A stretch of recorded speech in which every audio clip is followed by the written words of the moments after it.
नमस्कार, मी प्रियंका. आपल्या यूट्यूब चॅनलमध्ये तुमच्या सगळ्यांचं मनापासून स्वागत आहे. तर काही दिवसांपूर्वी आपण आयुर्वेदिक सिरीज चालू केली होती. तर आज त्या सिरीजचा तिसरा एपिसोड आहे. तर त्यामध्ये आपण बघणार आहोत की कढीपत्त्याचे फायदे काय आहेत. तर इथे तुम्ही बघू शकताय कढीपत्ता आहे. हा मी मागच्या वर्षी एप्रिल महिन्यामध्ये बियांपासून लावला होता. छोटी प्लास्टिकची ग्लास आहे छोटासा आणि त्याच्यामध्ये आम्ही बिया रोवल्या होत्या. तर अशी छोटे छोटे रोपं आता आलेली आहेत. तर याचे आयुर्वेदिक फायदे काय आहेत ते आपण आज बघूयात. जसं की मी तुम्हाला सांगितलं की आम्ही कढीपत्ता एप्रिल मे मध्ये बियांपासून लावला होता. त्यामुळे तुम्ही इथं बघू शकताय खूप सारे रोप इथे आलेले आहेत. साधारण 4 ते 5 कुंड्या आहेत छोट्या छोट्या.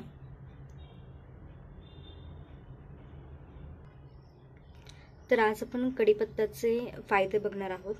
तर कढीपत्त्यामध्ये लोह आणि फॉलिक ॲसिडचं प्रमाण भरपूर असतं, जे की शरीरासाठी खूप चांगलं आहे. त्यामुळे ॲनिमिया सारखेचे आजार आहेत, म्हणजेच रक्ताचं प्रमाण जर शरीरामध्ये कमी झालं असेल तर ते भरून काढलं जातं, रक्त वाढतं. त्याचबरोबरीने रक्तामधील कोलेस्ट्रॉलची जी पातळी असते ती देखील कमी होते, पचन वाढतं, शुगर सुद्धा कंट्रोलमध्ये राहते.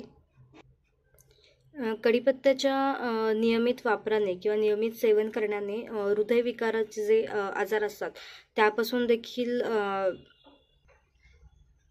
धोका टळू शकतो.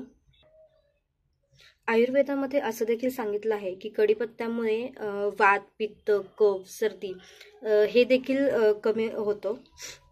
त्यानंतर किमोथेरपी किंवा रेडिएशन थेरपी तुम्ही जेव्हा घेता तर त्याचे जे दुष्परिणाम असतात त्यातनं आपल्याला जर रिकव्हरी पाहिजे असेल तर आयुर्वेदामध्ये कढीपत्ता खाल्ल्याने देखील रेडिएशनचे बॉडीवरती जे परिणाम झालेले असतात ते थोडेसे कमी बघायला मिळतात. तसेच कढीपत्ता हा त्वचेसाठी आणि हेअरसाठी देखील चांगला आहे. जर हेअरफॉल तुमचा जास्त होत असेल तर तुम्ही कढीपत्ता हा तेलामध्ये कोमट तेलामध्ये कढीपत्ता हा थोडा वेळ भिजवून ठेवायचा आणि ते तेल जर तुम्ही केसांना लावलं तरी सुद्धा केस स्ट्रॉंग होतात आणि ते एक शायनिंग सुद्धा येते केसांवरती. तर असे हे काही कढीपत्त्याचे आयुर्वेदिक फायदे आहेत. तर हा व्हिडिओ तुम्हाला कसा वाटला हे मला नक्की कळवा आणि आमच्या चॅनलवरती तुम्ही जर नवीन असाल तर चॅनलला सबस्क्राईब करायला विसरू नका. थँक्यू.